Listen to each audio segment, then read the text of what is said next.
Welcome back to Mitch Drive at Mr. Lawn Company. We're at the Lawn Company today, but we are not on the moor today. It is Monday, the 13th of February 2023, and I'm pretty sure the Valentine's Day is tomorrow. So I am thinking of something special that I can do for all of the... That is entirely too loud.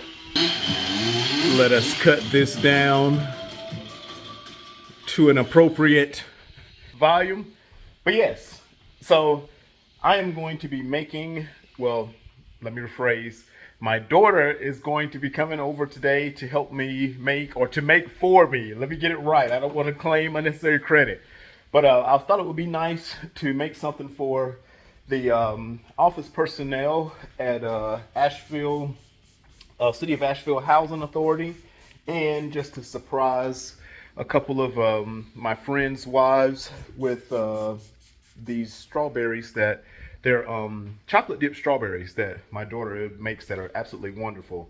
And so that's what we're going to do. She's on the way now, and we're going to put together a little dish, and we'll document the process and show how it works out. So yeah, that's what we're going to be doing on the lawn at the Lawn Company Day. Stay tuned. We'll be right back. I said I was going to come and get you for your break. So just let me know when you want me to okay. Not the GirlDad. I love you. I love you too. Bye.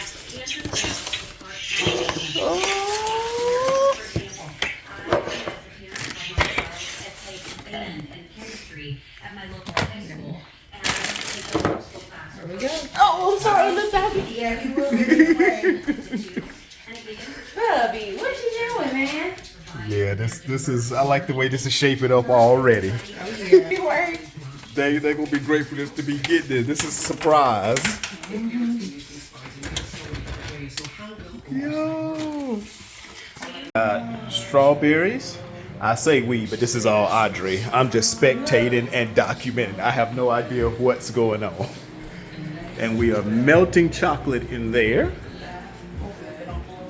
And this is going to be wonderful. I saw when she did this before, and I'm telling y'all, wait till you see what come out of this.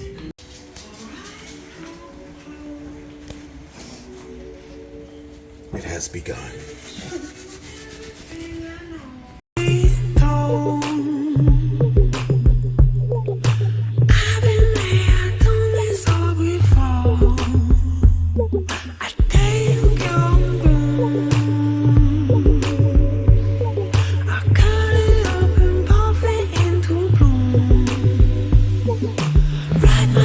Right, looking at me now, but to the effect of things that you don't know if you really like or if it's because I like them. Yeah. I want to test one of those theories on a thing right here. Let's see. I want this hold that camera right here to keep it on your face. Let's see. Here he go, y'all. When you hear this sound.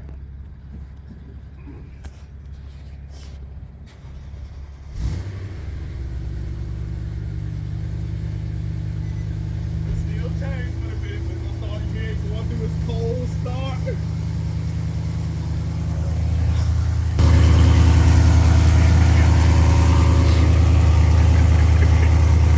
I see a little bit of a smile, but see, I'm trying not to influence the reaction. But I think she might genuinely like this a little bit. Wait till it goes to the cold. And I pat it, and I want y'all to see. Okay, ain't that? Keep it on your own reaction. I look a mess. Y'all need some chapstick. Don't judge me, judge your mama.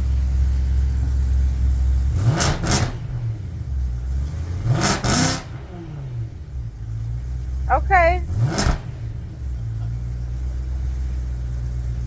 It is. So is that one of the things that you like just because of dad, or that you genuinely like yourself? I think it runs in the family.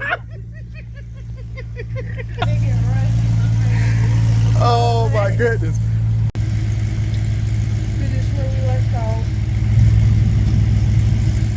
You can't tell her nothing. You asked, you good.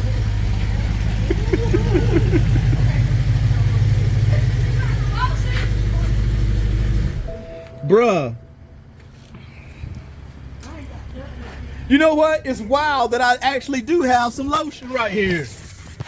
And it is oil of Olay. What that is? I actually do have some lotion. I don't even know how that really was. Valentine's. Happy Valentine's. Happy Valentine's. Happy Valentine's. This cold got my lips ashy. Y'all cold? Linnell, you know good and well it's cold out here. You know what they say. So you won't mind putting the top down there. See what I'm talking about? Bitch, tell her to put some clothes on. Tell her. Where did we- I got pants on. Come here. Tell her. Say it's cold out here. So you need to grow some hair. Grow some hair. Grow some hair. Oh my goodness. Well, I love y'all. We love you. Get out the way. Unlock the door, sis. I bet she do anything Sis. to come and see us. Unlock the door. Thank you. Where I'm supposed to sit? Oh, I thought you was taking that one. Y'all need some more.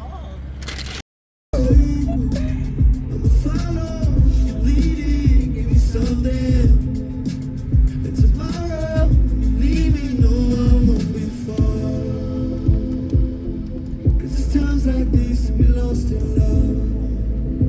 I ain't fucked up, but it's just my love. But it's times like these to be silent in love. I got love, you know what I'm saying?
Circle and go to the one behind the Hilton, because you can get to the top of it in the sun, and I can get a nicer backdrop off of it. Go around to the hill.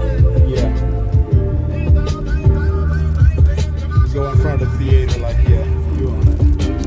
I love Dominic Lee. You make me read, make me thirsty for release. One come compliment me.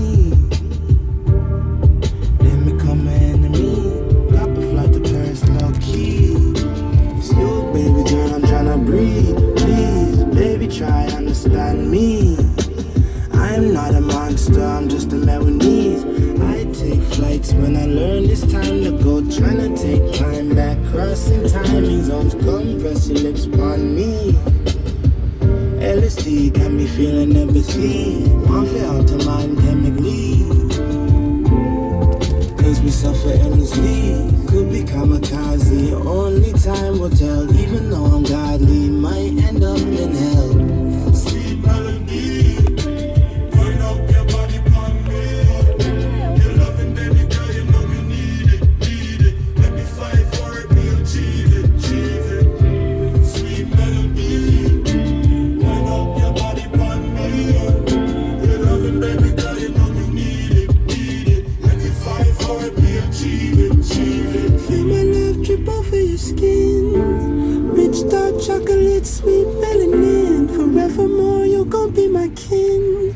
The death of jars binding like no Mediterranean.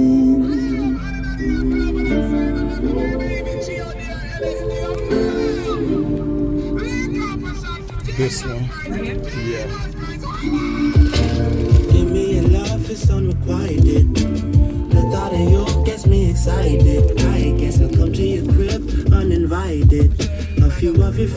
devices. Girl, I know you like it. Girl, you came through like me. You light of my life, you like me. But it's times like these to be celebrated.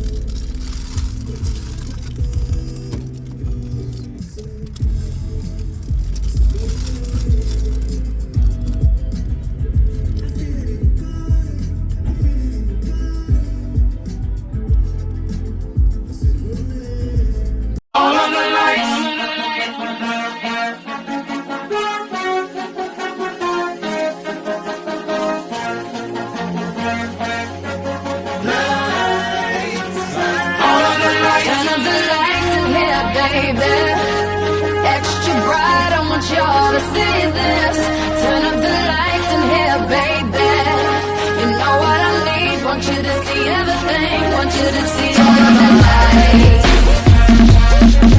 Fast cars, shooting stars. All of the lights, all of the lights. Until it's singing, says it really are. All of the lights.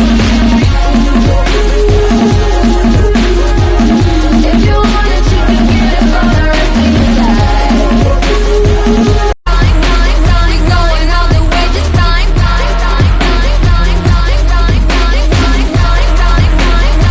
Going all the way this time.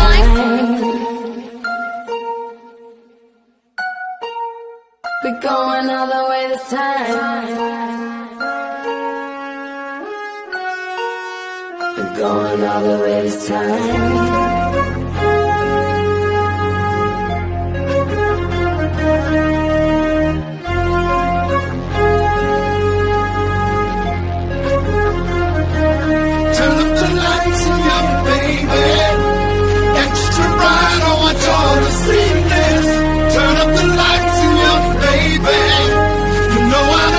Want you to see everything, want you to see all of the lights.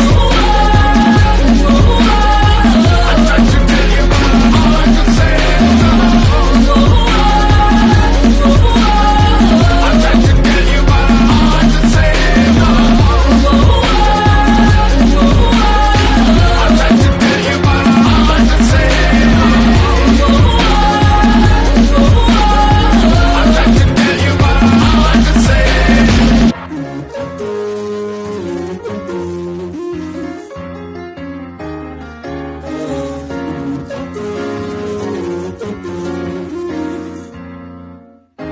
no. Give you has to. I wanted to get a sense of the complications of people's experiences. So after my husband died, and it was about a year later, I went on Match, and I figured, you know, I'm 75, I don't know what I'm doing. Do other people know, and what does it feel like, and how do you deal with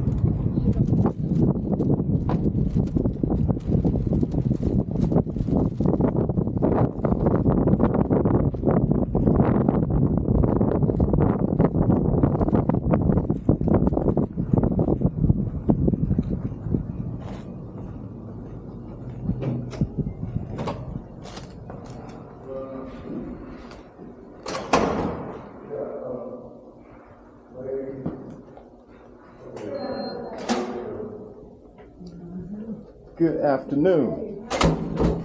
I am doing well. I have some deliveries here for Miss LaFrida. Thank you.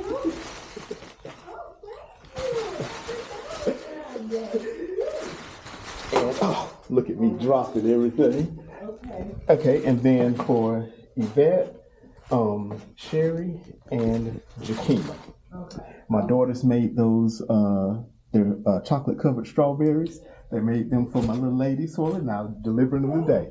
So Yvette, Sherry, and Jakima, and for Miss LaFrida too. You have a happy Valentine's Day.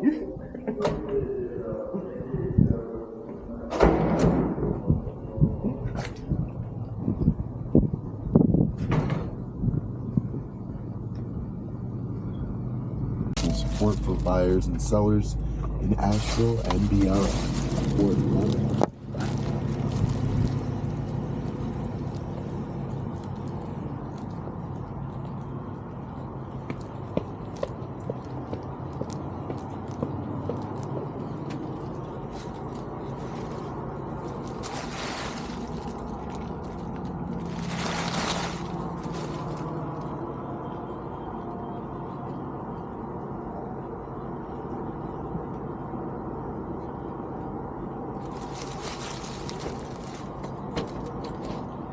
How are you? Yes, good afternoon, sir. I have a delivery for an honor heirs from a Douglas Stewart for the love of his life. They're chocolate-covered strawberries made by Audrey, and I was told to deliver them on Valentine's Day. Yes, ma'am. Have a special delivery for you. Look at that. Thank you so much. Homemade chocolate-covered strawberries. Audrey and Constance made them last night. How are you? So I'm out delivering Valentine's Day grams. Thank you so much. Hope you all are doing good. We're playing Pac-Man. Nice. Drop. I think it just popped out. They're cheap flea market ones. I'm always losing them and breaking them like that, so You good? they pop right back in.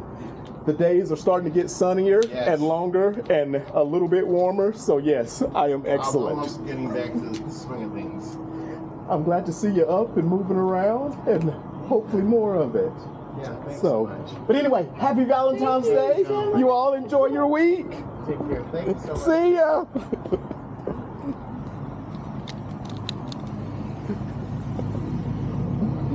First News.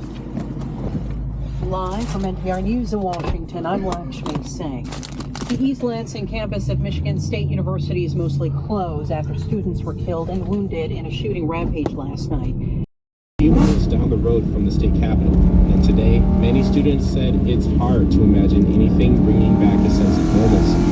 The university's interim president, Teresa Woodruff, says counseling sources are available. Classes won't be held until next Monday. We ask each of you to honor your feelings and to You're take back care of online. yourself. You are on the fastest route. You should reach your destination by 5:03 p.m. That may take some time for some here. At the Rock, serving today as a makeshift memorial, red letters spray painted on it. Ask simply, how many more? For NPR News, I'm Colin Jackson in East Lansing. Even as the details continue to emerge from East Lansing, Michigan, we're reminded that the shooting there took place on the eve of the anniversary of another mass shooting. 5 years ago today, a gunman took the lives of 17 people at a high school in Parkland, Florida, and wounded 17 more. These cycles of gun violence have an impact on mental health, and that's true far beyond the communities where shootings have happened. You can liken these things to like a ripple in a pond where it reverberates out beyond the direct impact. You can see the concentric circles rippling out from that. Erica Felix teaches psychology at the University of California, Santa Barbara. Last month, she spoke with our colleague Audrey Shapiro about the psychological toll of shootings. Whether we witness it on the news or live in the community or we were there on site, you can have a significant elevation in emotions of anxiety, worry, problems with sleeping. Even if you're not in the community, even if you don't know the people affected. Yes, when we're watching the news, we feel the distress. We have this empathy component of ourselves as human beings. But for some people, especially who experience the most losses, there is an increased potential for post-traumatic stress disorder or depression. Obviously, the ideal solution would be to end gun violence, but what specific steps can you suggest people take to reduce some of these negative psychological consequences? Yes, in the immediate aftermath, one of the important things is to get social support. We had a mass murder tragedy affect our community. In Santa Barbara. In Santa Barbara in 2014. So what people in a quarter mile, turn right onto State Road 1394 at Sandy Mush Creek Road. As a community, it could even just be potluck and just be around other people who are experiencing similar things. It's so interesting to me that a vigil, for example, is not just a show of solidarity or a statement of community. It's actually healing. It is, and actually, when I surveyed our students at UCSD following take the next mass right onto murder State Road tragedy, 1394 at Sandy Mush Creek Road. Most helpful, and it was the most widely attended. All of that stuff rated as really. Continue on State Road 1394 for 3 miles. That was psychology professor Erica Felix speaking with our colleague Ari Shapiro. Inflation is coming down, but not very quickly. Today we learned the inflation rate in January was 6.4%, down only slightly from the month before. Stubbornly high inflation means that the Federal Reserve is likely to keep raising interest rates, at least for the next few months. NPR's Scott Horsley joins us now. And Scott, what does this new inflation report tell us about which way prices are headed? It tells us the prices are settling down, but not as quickly as we'd like. The annual inflation rate has fallen for 7 months in a row, after a four-decade high last June. But it's still higher than we were used to back before the pandemic. Just between December and January, prices jumped 0.5%. That was largely as a result of rising rent and food and gasoline prices.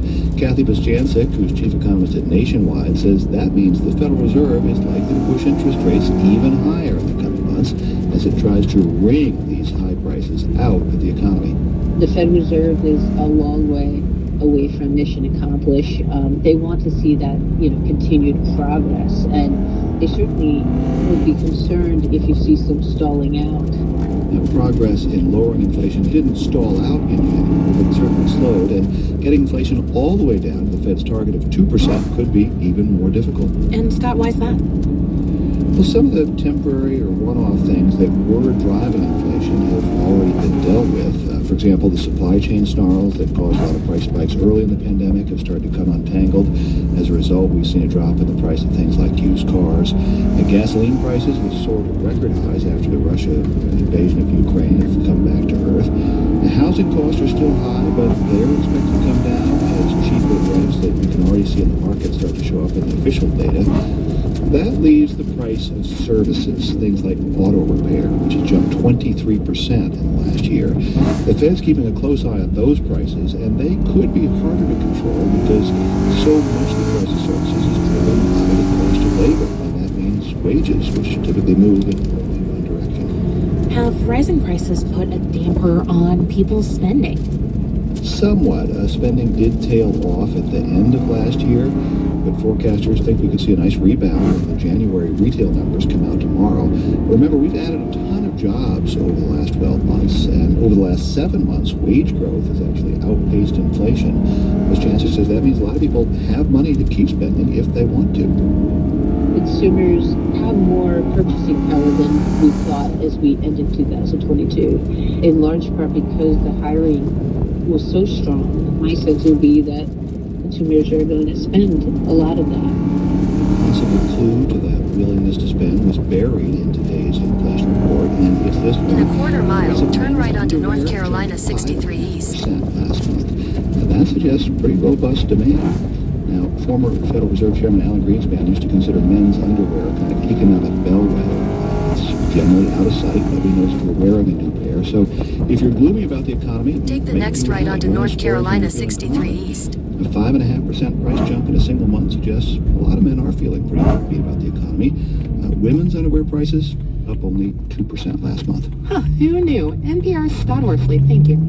Happy Valentine's Day. Continue on North Carolina 63 East for 11 miles. That it is Valentine's Day. Gotta be honest here, I don't really observe this holiday. It's too cheesy, and I don't even really like chocolate.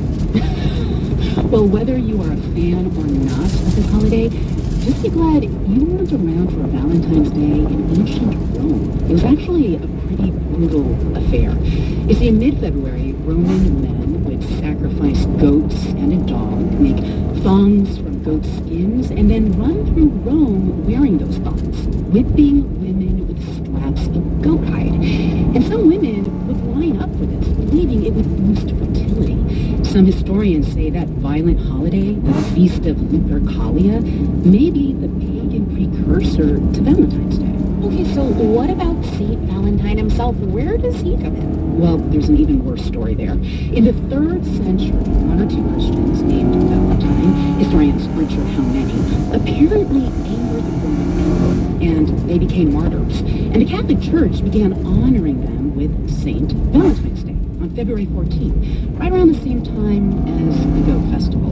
It sounds like this holiday has some really grim origins. Yes, you can read more about the dark history behind Valentine's Day at npr.org. And this is NPR News. Glad to have you with us this afternoon. I'm Mark Hayes. This is Blue Ridge Public Radio. Some wonderful classical music to enjoy with your Valentine this evening. The classics of Italian opera are on tap. as BPR Classic brings you Asheville Symphony Orchestra, concert from this past November. The program features a handful of works from Puccini and Verdi. A trio of guest vocalists bring them to life with support from the Asheville Symphony Chorus. It's coming up tonight at 7 on Blue Ridge Public Radio, BPR Classic, and you can hear it again Thursday morning at 9.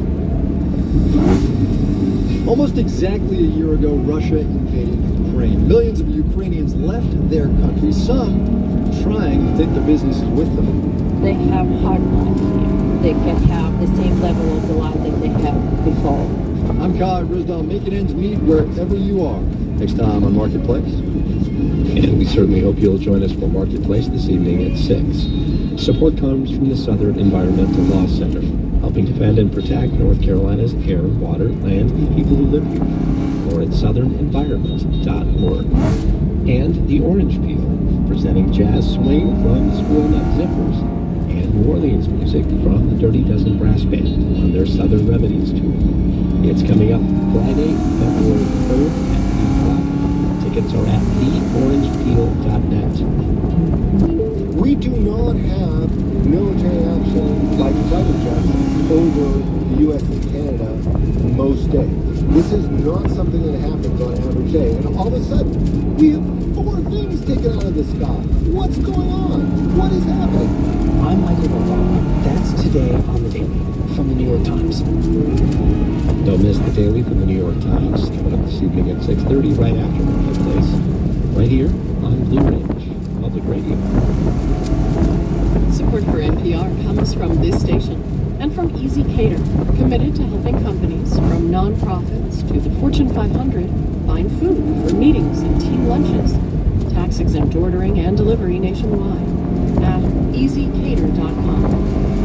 And from the George Gund Foundation, working to make Cleveland and Northeast Ohio more globally competitive, livable, sustainable, and just. More information available at gundfdn.org. And from the Annie E. Casey Foundation. From NPR News, this is All Things Considered. I'm Juana Summers. And I'm Elsa Chang. People in northern Syria are still reeling from last week's earthquakes and the difficulties of getting aid. And we're going to hear now about the viewpoints. A note on the geography first. There is damage in parts of Syria that's controlled by the government and in areas outside the government's control, held by rebels. Precise numbers of those who are died are difficult to get right now, but at least 2,200 people in those opposition areas. But it's been hard to get aid because of resistance from the government. Just last night, the United Nations announced that Syria has agreed to new troops into the area. NPR's Ruth Sherman was in the opposition area today and joins us now from Georgia. Hi, Ruth. So I understand you went to a severely damaged town, to a shelter there and to a hospital. What did you hear from people? Well, you know, some of what I heard was, to be honest, just completely gut-wrenching. Some of what I saw too. We went to this hospital where we saw the surgeon who was pale and exhausted. He told us he performed maybe 15 amputations on patients, mostly children. And then this photographer had photos of 8 dead children that have been as yet unidentified. I actually couldn't look. But he's taking those photos in the local police station, the local council, for anybody who might be searching for them. And at the moment, those bodies are lying just unclaimed in the hospital ward. Then doctors took us around the wards, and we arrived in a room where we met Mohammed, who's 8. He had a broken arm, a broken leg, and this plastic toy car beside him. We spoke to his great aunt, Yasmin Jan, to learn more about his story. They said for 3 days, take them out.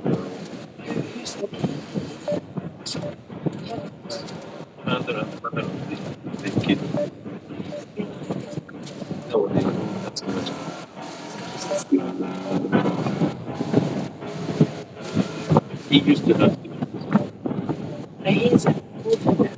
Marshan is his closest living relative. You know, I said, are you going to take care of him? And she said, I want to. But she's not sure how, because her home had also been destroyed in the earthquake. Thousands of people. It's like some people had a makeshift dismissal. What was it like? It was this gymnasium with hundreds of families, lots of sounds of children running around. These families have just literally laid in blankets on the hard floor. That's their home now. We met Shadia Afra. She's the mother of 4 young children.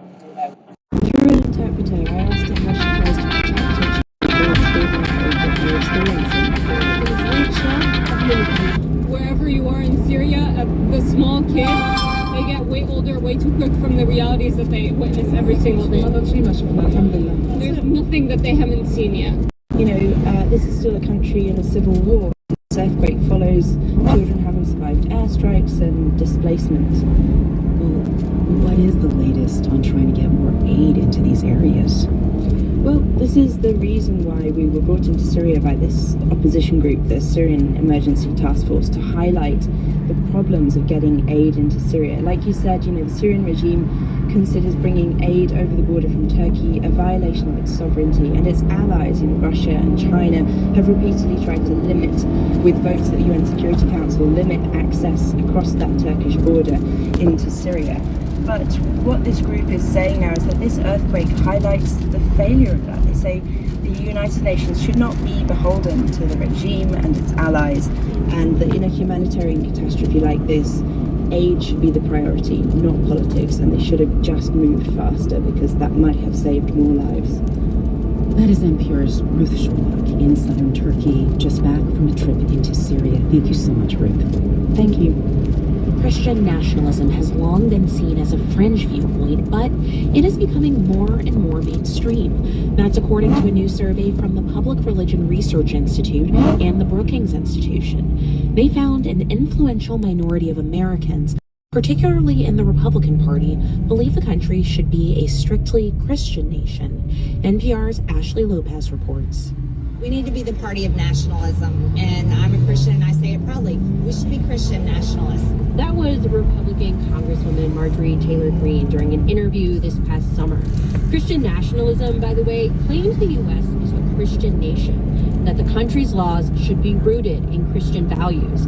This point of view has long been most prominent in white evangelical spaces, but Robert Jones with the Public Religion Research Institute says he's been hearing it lately in other spaces too, like members of Congress. And there was some data out there, but what we saw as a need was to have a real set of data that would quantify what that term means, how many Americans really adhere to it, and we also wanted a more nuanced view, not just people who were hard adherents, but maybe people who were sympathetic.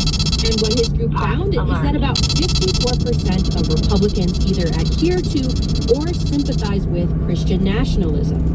This does remain a minority opinion nationwide. According to the survey, only 10% of Americans view themselves as adherents of Christian nationalism. About 19% of all Americans said they sympathize with these views. Kristen Kobus-Dumais, a history professor at Calvin University, says it's also important to note that these views are nothing new. These ideas have been widely held throughout American history, and particularly since the 1970s with the rise of the Christian right. Dumais says as the country has become less white and Christian, these adherents to Christian nationalism want to hold on to their cultural and political power. That even includes authoritarianism. According to the survey, half of Christian nationalism adherents and nearly 4 in 10 sympathizers said they support the idea of an authoritarian leader. At its root, there are some deeply anti-democratic impulses here. And so to see that more than half of one political party is committed to Christian nationalism, I think explains a lot in terms of our inability to achieve much bipartisan agreement.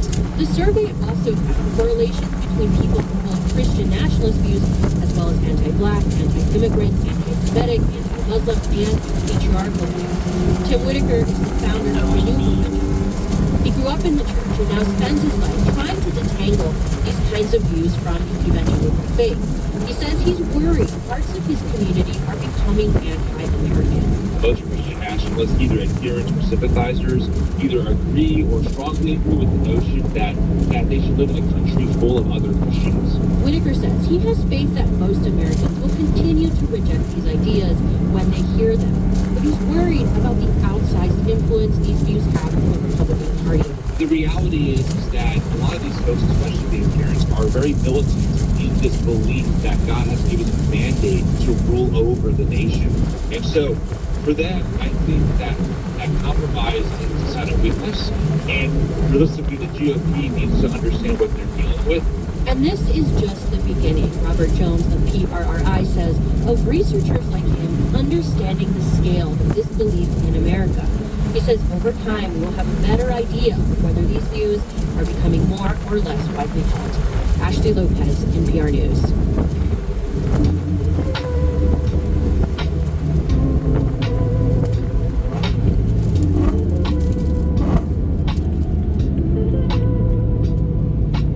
This is NPR News. When you think about the job requirements for elected office, what are some traits that come to mind? Honesty, persistence? Well, how about a complete and utter lack of shame? If you are completely shameless, you can get away with quite a bit in our world. Searching for political lessons in the post-Trump era on the next morning edition from NPR News.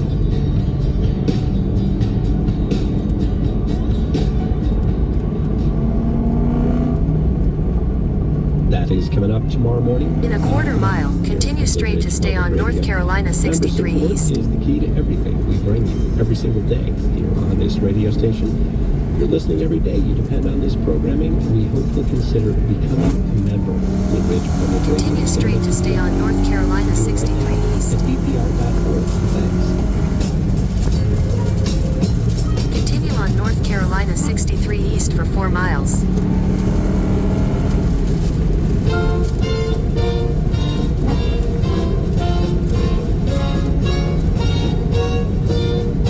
It's All Things Considered from NPR News. I'm Juana Summers. And I'm Elsa Chang. Coming up, a conversation with climate activist Greta Thunberg. She's put together a new book about the fight against climate change. The fight for social justice is the fight for climate justice. We can't have one without the other. We can't put them against each other. First, these news headlines. Live from NPR News in Culver City, California, I'm Dwayne Brown. Police say the gunman who fatally shot 3 students and wounded 5 others last night at Michigan State University had a previous gun violation. The investigators have yet to find any link between the 43-year-old gunman and the university. Police say Anthony McRae died of a self-inflicted gunshot when he was confronted by police off campus hours after the first shots were fired.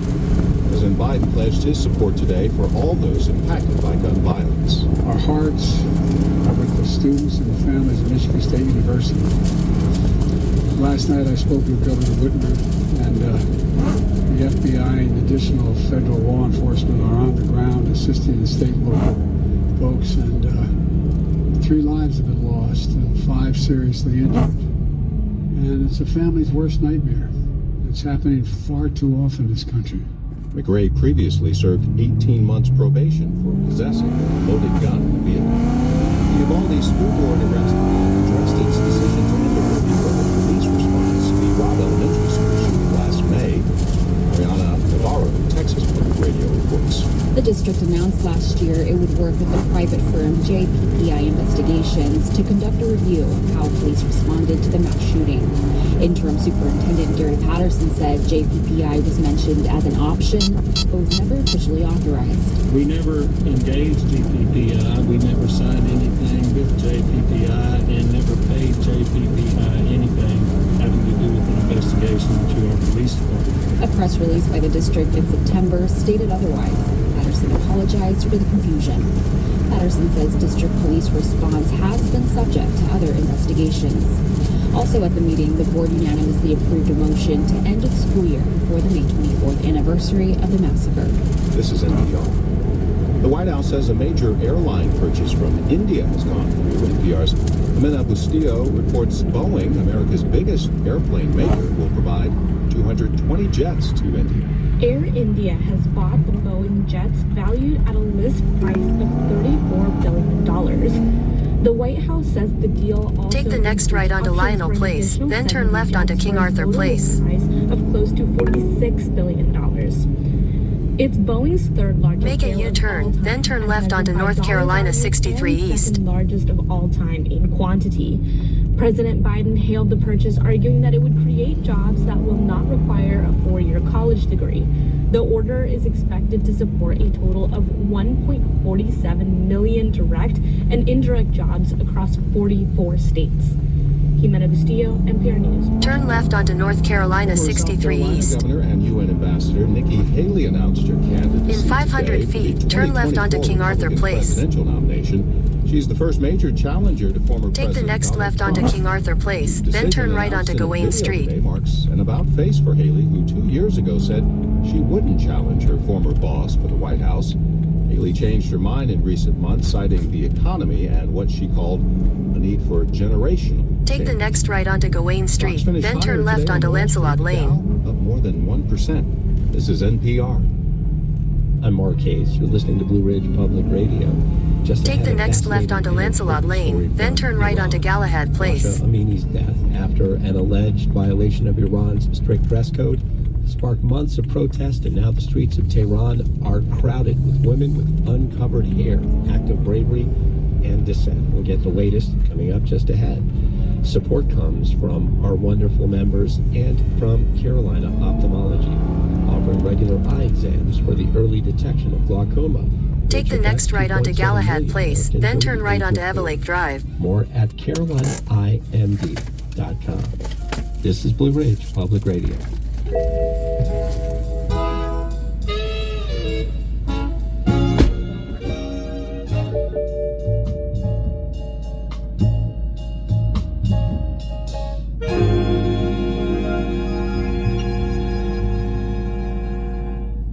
Scarf. Have the scarf. Look at all this not stuff have you the got in scarf. here. Who's the work, man? Who are you giving all that? I'm not young. Joe, so I'm straight up riding around, passing it out to friends. I said Valentine's Day ain't got to be about no romantic love. I said, let me ride around, check on my people. You know we were talking about that, man. Baby girl came and made. Look at the dog running back there with you. No, I be carrying equipment and stuff in here, so I do that to fix my seats, keep my seats. Right. I be trying to get it. Now this one automatic, but it sound good. It do a little something. You got to come take that M4 out. See, I got one newer than this that I rent out on Turo. This right here, my baby. The other one is much nicer. It's more your style. It got. That's all you talked about. I want me some M3. I want me an M3. I can't wait to Finally got me one. Finally got me though with you. Man, you know what I'm looking at though? What's that? One of the little tiny ass feet. Little tiny ass feet. That's all I want. Abdon was talking about one of them one time. Turn the Fiat. What you gonna do with a Fiat, you? You bigger than me. How you gonna get a little Fiat? They nice to cruise around in though. One of those or one of those souls. It's gonna be one of those. Man, that's how old people drive now.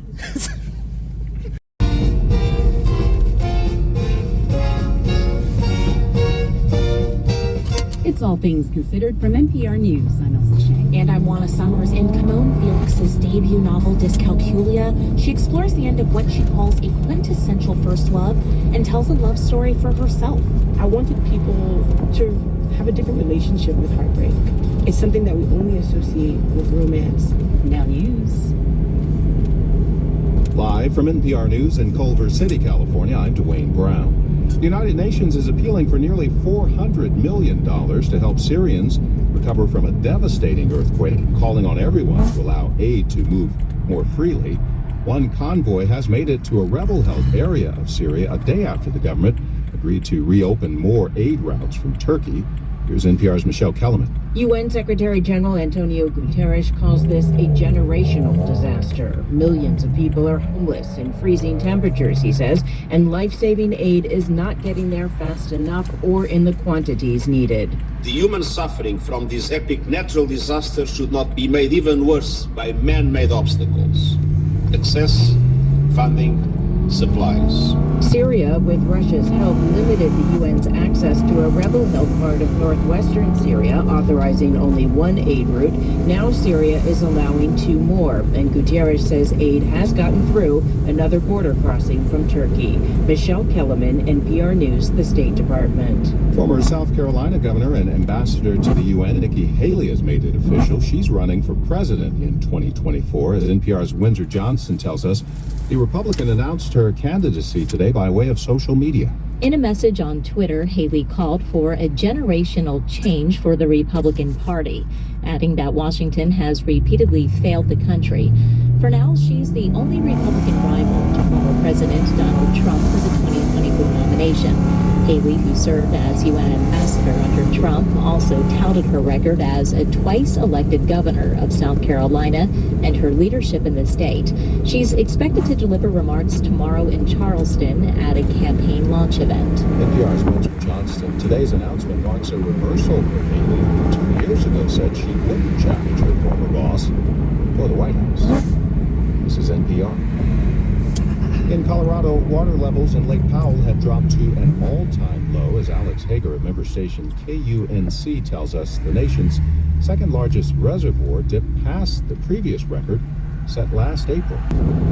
This is All Things Considered from NPR News. I'm Juana Summers in Washington. And I'm Elsa Chang in Culver City, California. Scientists say that the world urgently needs to cut its reliance on fossil fuels in order to reduce the catastrophic impacts of climate change. But the companies that pump those fossil fuels aren't exactly racing to get out of the business. In fact, they made huge profits last year by staying the course and sticking with oil. And some companies that had planned to make so-called green pivots are slowing down. NPR's Camila Dominowski joins us to talk about what this means for the world. Hey, Camila. Hi, Elsa. Okay, so what is going on with oil companies and these so-called plans to invest in renewables? Yeah, let's talk about BP because this made some headlines. BP had a plan to shift from being an oil company to an energy company, and it did actually invest some money in renewable energy, but last week they announced a shift in strategy, at least somewhat, slowing down the timeline for reducing oil production. I mean, they're putting more money into oil and natural gas this decade than they had been planning to do. Now, to be sure, lots of oil companies never had any plan to pivot to renewables in the first place, and those that did, there were lots of concerns about greenwashing or very small investments relative to oil. But where there was appetite to do this in the oil industry, there are indications that it's dropping. The consulting firm Accenture did surveys several times with oil companies asking, hey, are you planning to radically reinvent your business model? And last year, the number of companies that said yes actually dropped by half. Wait, why?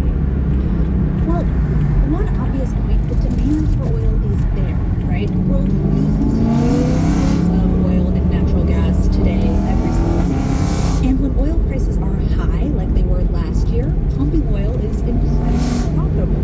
So to go back to BP, its big plan was to invest in renewable energy, but its renewable projects just haven't made as much money as oil and natural gas make. So the stock market punished BP for leaving money on the table. The stock really struggled. Dan Pickering is an energy investor and an analyst. The market is a money-making animal, and so when they said we're going to spend a little bit more in oil and gas, the market applauded that. That is to say, BP's stock went up after this announcement that investors interpreted as being a recommitment to oil and gas. Okay, I get it. In the short term, oil is profitable, but I mean, what does this mean for the future? Like, oil companies think the world will just go on using oil and gas indefinitely?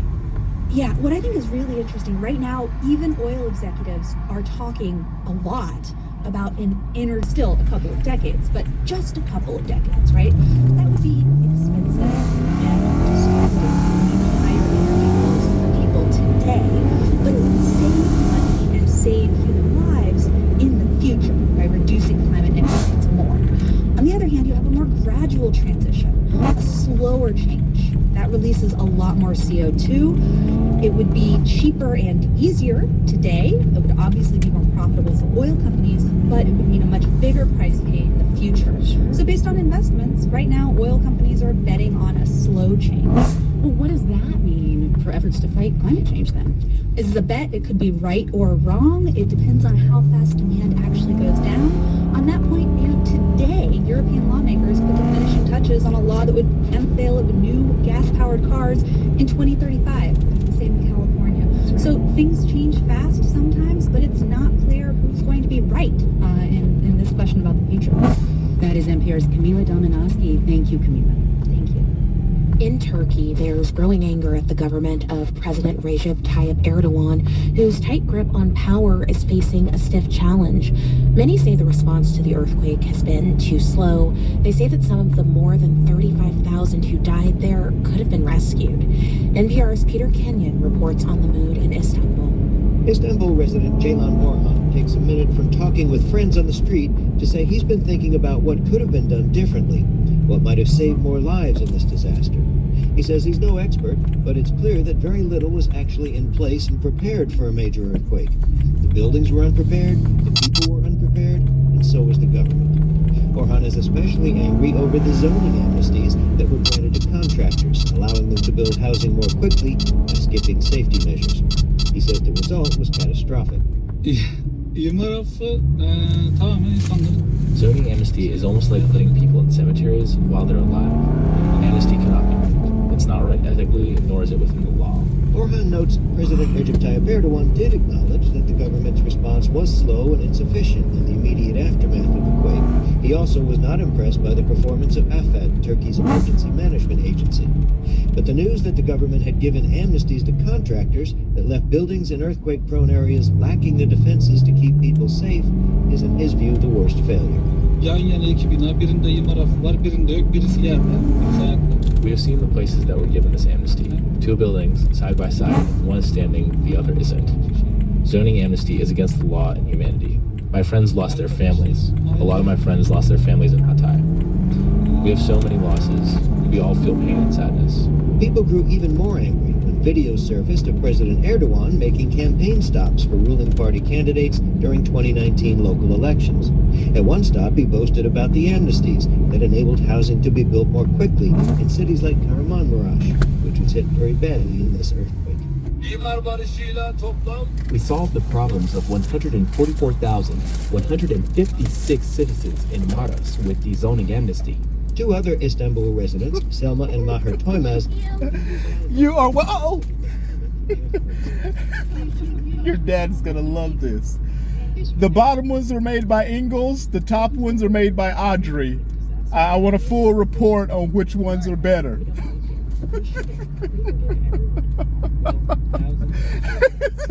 Chocolate and sugar. Happy Valentine's Day.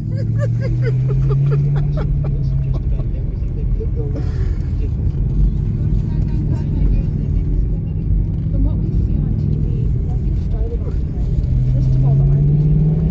They took the military very into the area. That was the biggest thing. Erdogan and his supporters have called this a once-in-a-century disaster, something no government would expect to cope with. He's under criticism from the public. Speculation is beginning to rise about his chances for re-election. Elections were due to be held before the end of June, but now people wonder if they'll be postponed. Certainly, some say holding elections in the earthquake zone would be enormously challenging, while others say Erdogan may feel he'd fare better if elections are held later. But if elections are held,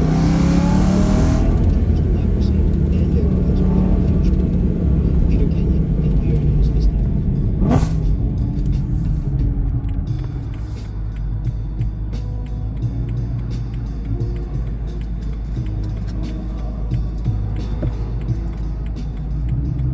You're listening to All Things Considered from NPR News.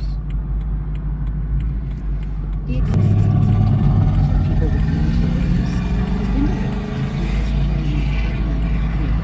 The country already allows medically assisted help for some incurable illnesses, but as Emma Jacobs reports, mental health conditions are still undiagnosed. Please note, the story does include discussion of suicide. For John Scully, life has literally become a living nightmare. When I wake up, I go, oh God, I've got to stop it, I've got to stop it, I must find a way to stop it. Scully lives in Toronto.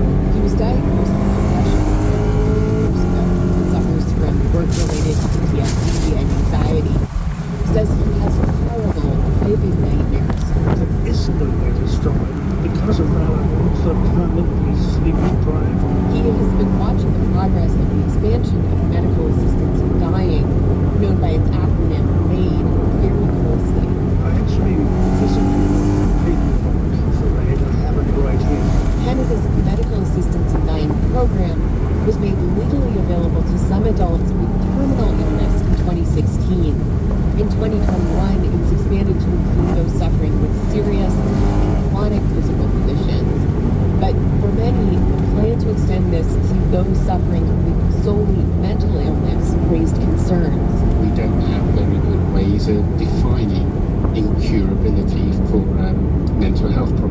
Kwame McKenzie, a professor of psychiatry at the University of Toronto, says these applicants raise a number of difficult questions for psychiatrists. Before it offers people aid, it must, in my mind, do everything it can to make sure that people get proper treatment and social support. And I think at the moment, our systems in Canada are not doing that.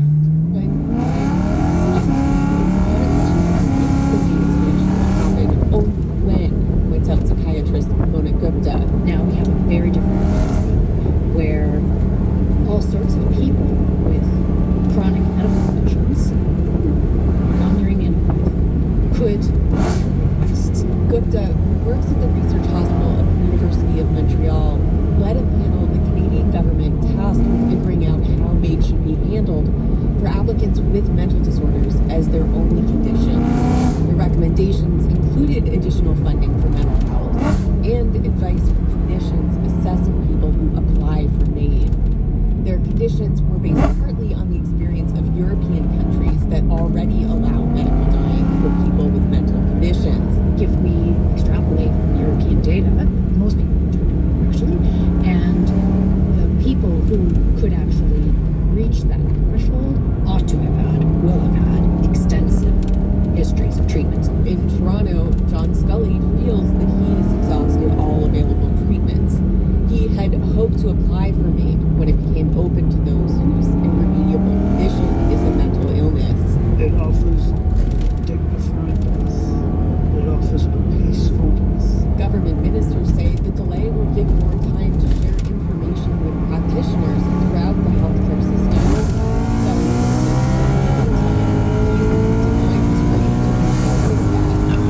for interviews and Amanda Jacobs in Montreal. And if you or someone you know may be considering suicide or is in crisis, call or text 988 to reach the Suicide and Crisis Line. You're listening to All Things Considered from NPR News. So glad you could give us our case. You're listening to Blue Ridge Public Radio. You can check out the Blue program schedule and listen to either of our channels live anytime at bpr.org. And you can listen on your smartphone when you have our free app. Almost exactly a year ago, Russia invaded Ukraine. Millions of Ukrainians left their country, some trying to take their businesses with them. They have hard life here. They can have the same level of the life that they had before. I'm Connor Brisbane, wherever you are. Here's Tom on Marketplace. We hope you'll stick around for Marketplace coming up in just about 10 minutes or so. Support for our program comes from our wonderful partners. That's you, hopefully, we're talking about. And from the Discovery Charters, West City, where they're fostering individual learning styles, help students lead in their education. Enrollment for new students is open through March 10th. Details are available at mountaindiscovery.org. This is BPR. We do not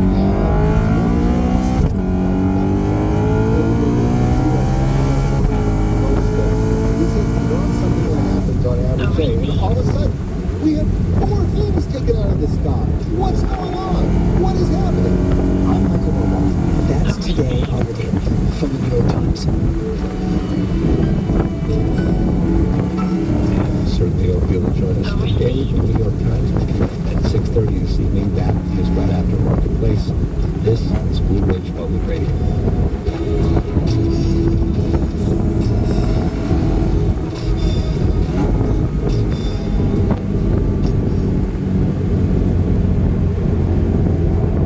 This is All Things Considered from NPR News. I'm Elsa Chang. And I'm Juana Summers.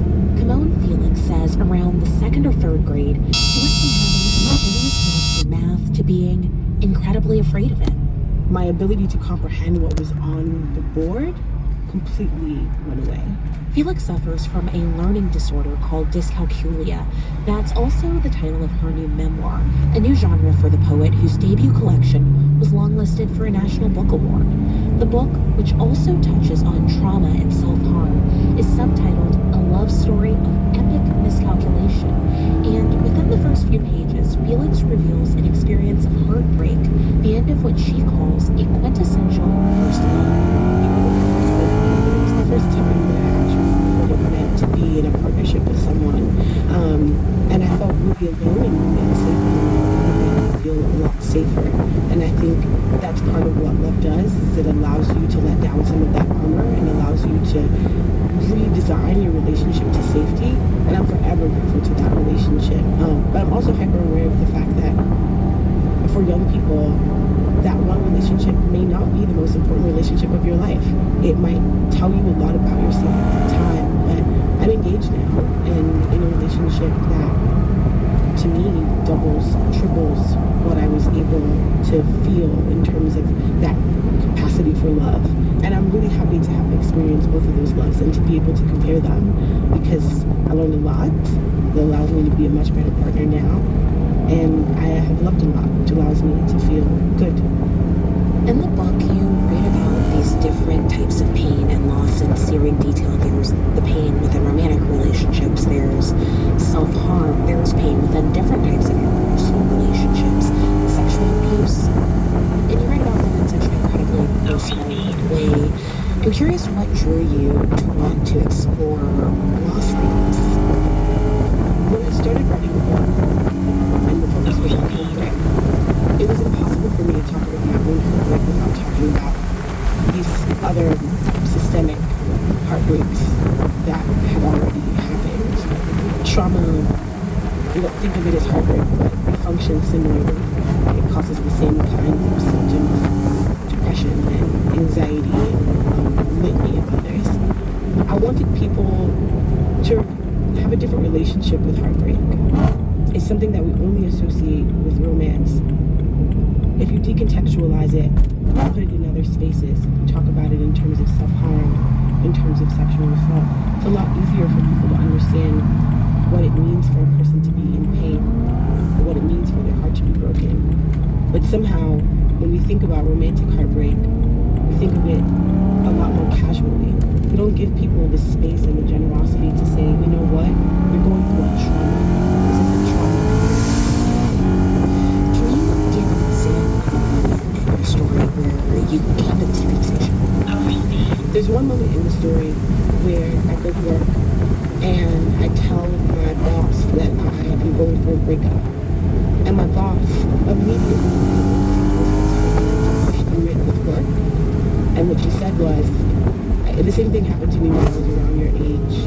You know, I just pushed through with work, and I think if you do the same thing, you'll find that you'll feel a lot better. And I felt so sad for both of us in that interaction, because it was clear that this is something that she was doing. And I wondered, I completely understand, take all of the space that you need. That would have validated me in a really important way, and would have focused it for me and allowed me to say, wow, this is serious, and I should take this seriously. I was really taken with the writing in the book, and there are a number of places where there are phrases and places even entire paragraphs that you come back to more than once. And I want to ask you about one of them. You write that, as it turns out, nature has a formula that tells us when it's an entity's time to die, and I thought that was really beautiful, and I wanted to ask you about it. Yeah, I'm speaking to actual physical death, because there is some suicide ideation. And also the idea that every relationship has to die, and that the entity of the relationship had completed its life cycle, and I couldn't really fight its inevitability. I think many people probably know you well as a poet and have read that type of work. I'm curious for you, what's been different in releasing a memoir, a new style of Poetry allows you some space to hide if you'd like to. Memoir was different because memoir completely opens up the curtain and says that what is important here is the story, not just the language. There's no beautification that you can do that will radically change the way a person experiences the memoir. They experience your story.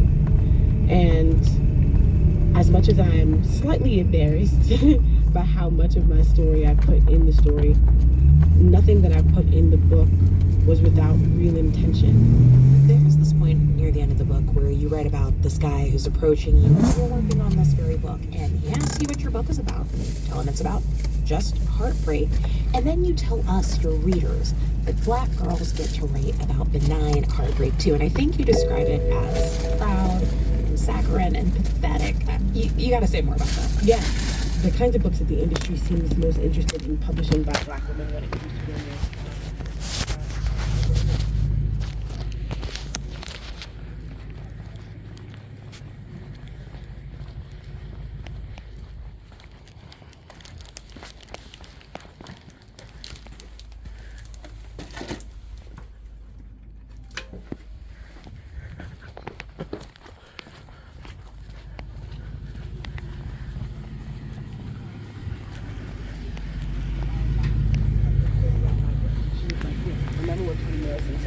If there's something that you want to read and it's not there, then you have to make it. And I had no choice but to write the book that I wanted to read. So when the man said just heartbreak, I realized in that moment that there was something super powerful about a Black girl taking up space in this nonfiction world and saying, I'm going to write about my heart, and it's not going to be trite, but it could be, and I deserve that space.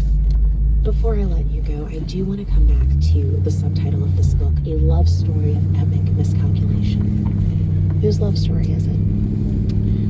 Really, it's my love story. A love story for myself, a love story for my past, a love story for heartbreak. And it's a love story for Black girls, even though it may not be super overt, and I don't say it a million times. I love Black women, and I see them, and I see their pain, and I wanted to give them a space where they felt represented, and I really wanted to write a love story for them. We have been speaking with Kimone Felix. Her new memoir, Dyscalculia, A Love Story of Epic Miscalculation, is out today. Thank you so much for being here. Thank you so much for having me. If you or someone you know is in crisis, call or text the 988 Suicide and Crisis Lifeline. Just those 3 digits, 988. This is All Things Considered from NPR News. Support for NPR comes from this station and from Progressive. Progressive Commercial Insurance protects small businesses, from retailers to tradespeople. Progressive covers a variety of business needs with a range of coverages. More at progressivecommercial.com. Afternoon. And from Paycom, an HR and payroll tool designed to prevent lost hours during the week and maximize employee productivity. Learn more at paycom.com/employee. Nightmare Severe, a nighttime cold and flu medication designed to relieve up to 9 cold and flu symptoms. More at Vicks.com. And from the Will Grant Foundation at WTGrantFoundation.org. We hope you'll stick around for Marketplace. That is supporting Great Smoky Mountains National Park.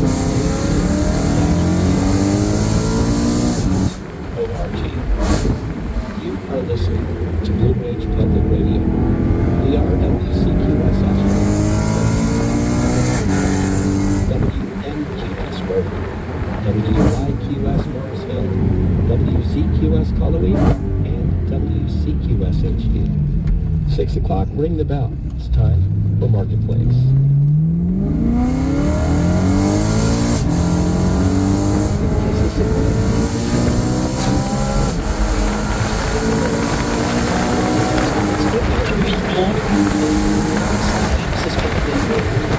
There's some famous quote about how you can't measure something you can't measure it.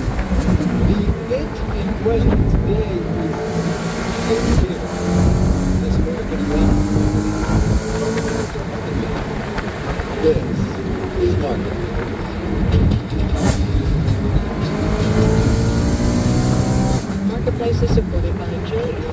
Global leaders for the states commit to building a more sustainable future for all. Learn more at JLL. Sees right away. USB technology found in billions of devices. USB Implementers Plus reminds consumers that certified products display USB-I logos. Get the whole story.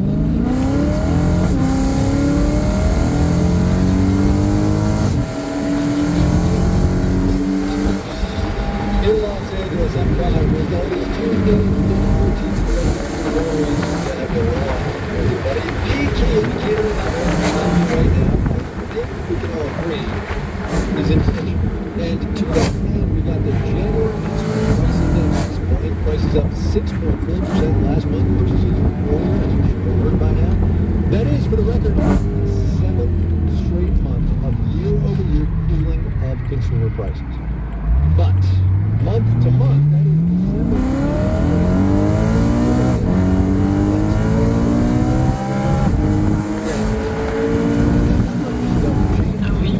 December. The formula the Bureau of Labor Statistics uses to calculate that headline number. Marketplace's Savannah March, maybe why that? The folks at the BLS aren't just out for measuring economic changes. They also have to make sure they're measuring tools to keep up with the times. So this is a big reason why their job is hard. The Albert, the Brookings institutions, is tracking the changing cost of things like food, rent, and energy is half the battle. That's only meaningful, really, if we talk about, those things that consumers don't think about. However, these changes are built into needs to reflect how consumers are actually spending their money. For a while now, the BLS has adjusted the items in its metaphorical basket of goods and will be decided to be tried in 2 years, says former BLS Commissioner Eric Roshan. It's now to update that market basket every year. And it's going to use consumer spending data for design rather than the average of 2. And that's a very good thing, because particularly in a time of rapid price changes, people adjust what they spend. According to Roshan, frequent updates based on recent data will give us a more accurate snapshot of inflation. BLS economist Jonathan Church says it's important to try to get that number right because the CPI is used to calculate a lot of other things, like cost of living adjustments for Social Security payments. Thousands and thousands of contracts throughout the U.S. to which wages and rents are tied to the CPI. Many states have laws that tie increases in minimum wage to the CPI. And it's one measure of inflation that the Fed uses to inform monetary policy. I'm Savannah Mark for Marketplace. on Wall Street on this Tuesday, as has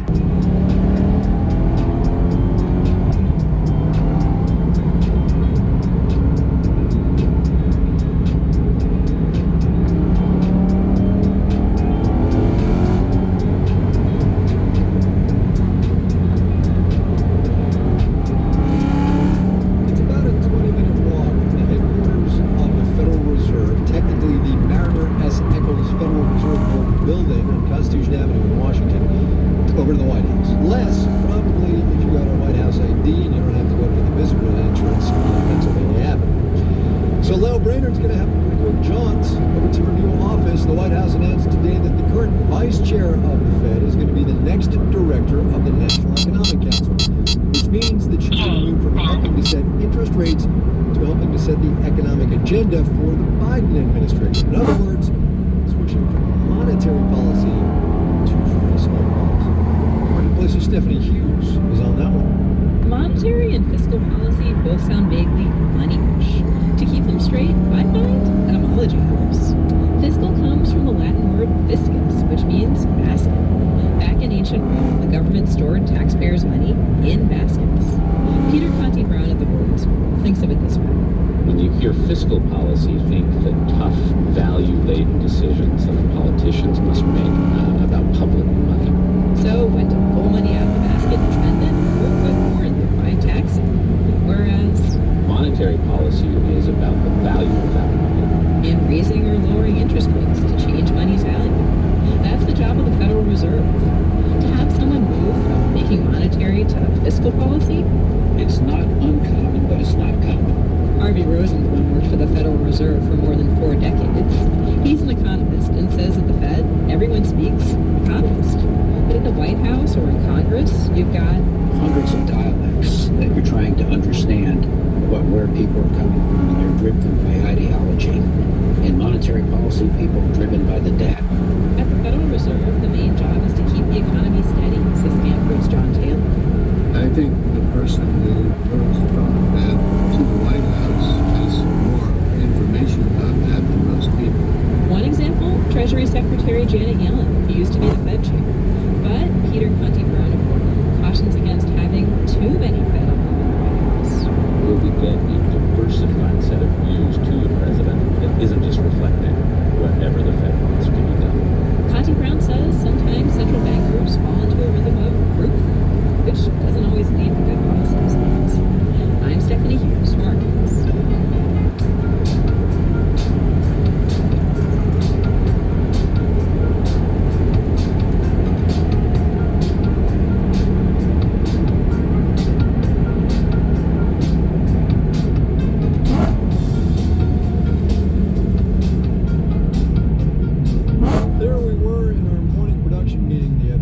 Somebody brought up something called the Federal Games Guild.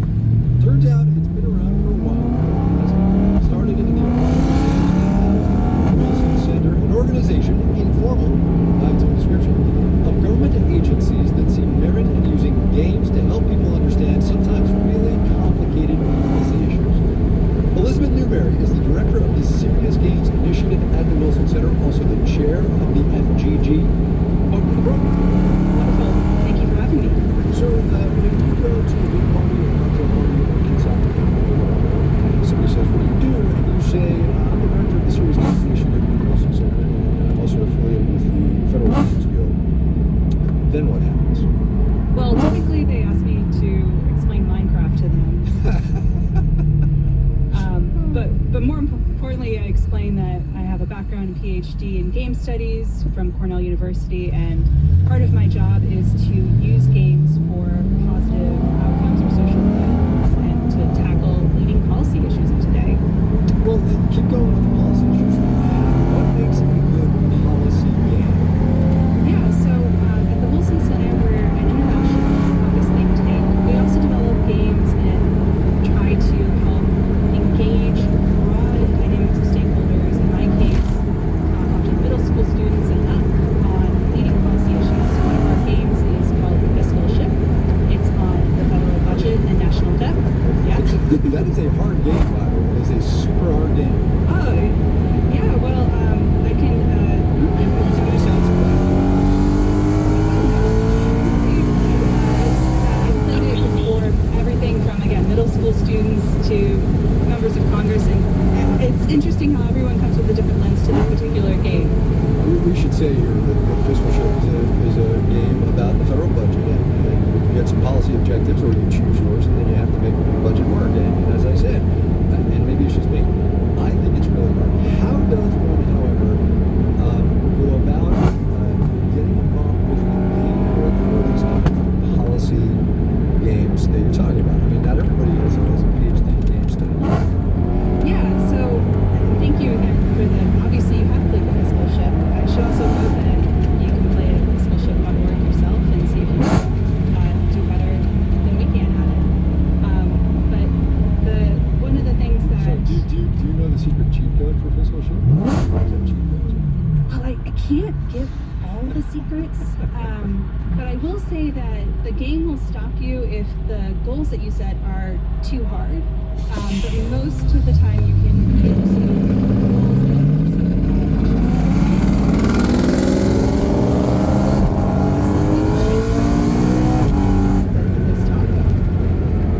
maybe after. But seriously, how do... I mean, look, the Federal Games Guild and the Serious Games Initiative, it's serious work. Exactly. So games can be really used to help motivate people to learn. The other thing that we know games are really good at is that they're organized that. Yeah, so what does it work for policy? So I would say that they're not necessarily as good at like a graduate level course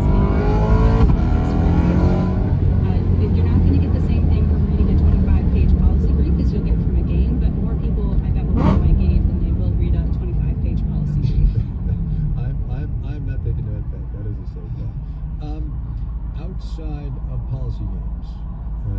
Like when you go home and you're done with gaming professionally for the day, or you game Yes, I do play video games. It's part of the job, but also, in point of fact, the reason I got into the field that I just did was because there aren't a lot of women gamers out there. Notoriously keep me out of the Sega Genesis and that sort of thing while they were playing. And so, of course, I had to go on and make a professional focus to show them that I can do it better than they can. Well, on the theory that they might be listening, because you'll tell them that you're on. Can you beat them now? They probably wouldn't admit it, but I probably can. Elizabeth Newberry, she's the director of the Serious Games Initiative. Elizabeth, thanks for your time. Thank you so much.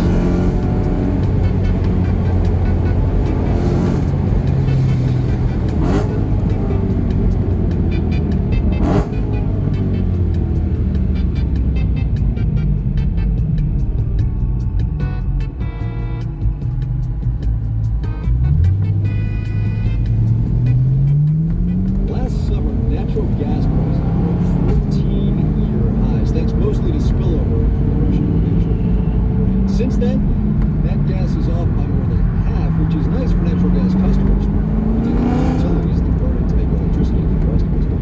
It's not so nice, though, for producers who are now confronting quite the change in their fortunes.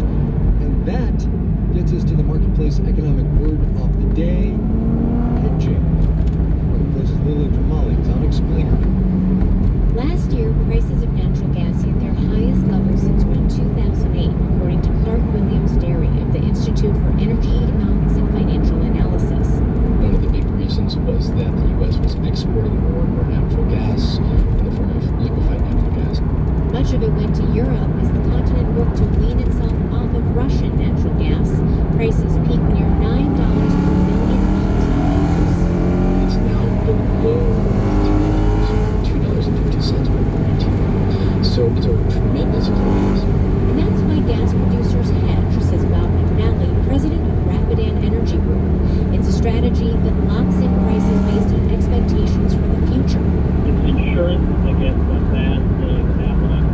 The bad thing here would be price moves against you. But hedging can be risky. True.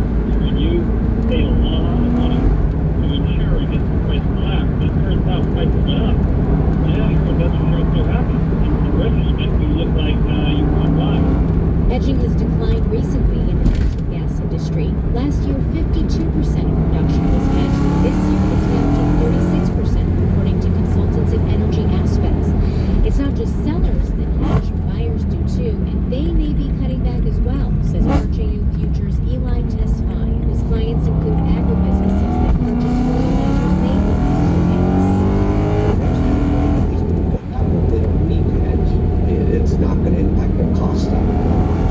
The bottom line is, given the decline in hedging right now, natural gas producers and consumers are more exposed to another spike in prices. I'm Lily Jamali for Marketplace.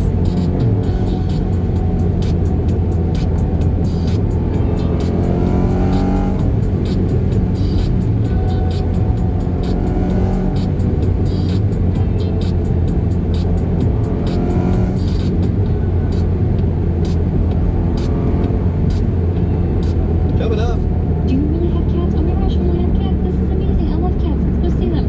dog people, this one might not be real. First though, let's do numbers. Dow Industrial's down 156 today, almost a 0.5%, 34,089. The Nasdaq gained 68 points, almost 0.6%, 11,960. S&P 500 basically flat, 41 and 46. We heard from Lily Jamali about hedging by nat gas producers. So, looking at some natural gas stocks, and Antero Resources rose 1 4/10%. Cheniere Energy was up 0.6%. EQT Corporation lifted 0.7%. The CPI yield on the 10-year T-note rose to 3.75%. You're listening to Marketplace. Marketplace is supported by Unisys. Where some see barriers, Unisys sees breakthroughs in technology solutions. To your workplace, app modernization, cloud, and beyond. One breakthrough sets the next in motion. Unisys, keep breaking through. More at unisys.com. Seek out technology designed to help organizations build a culture of internal mobility and illuminate career paths for everyone. Seek out helps great people and companies grow brilliantly.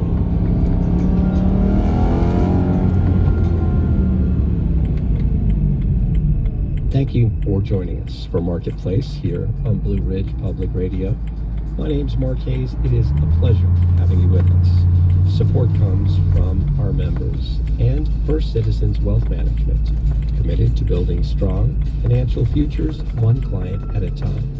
More information is available at firstcitizens.com/wealth or ever first.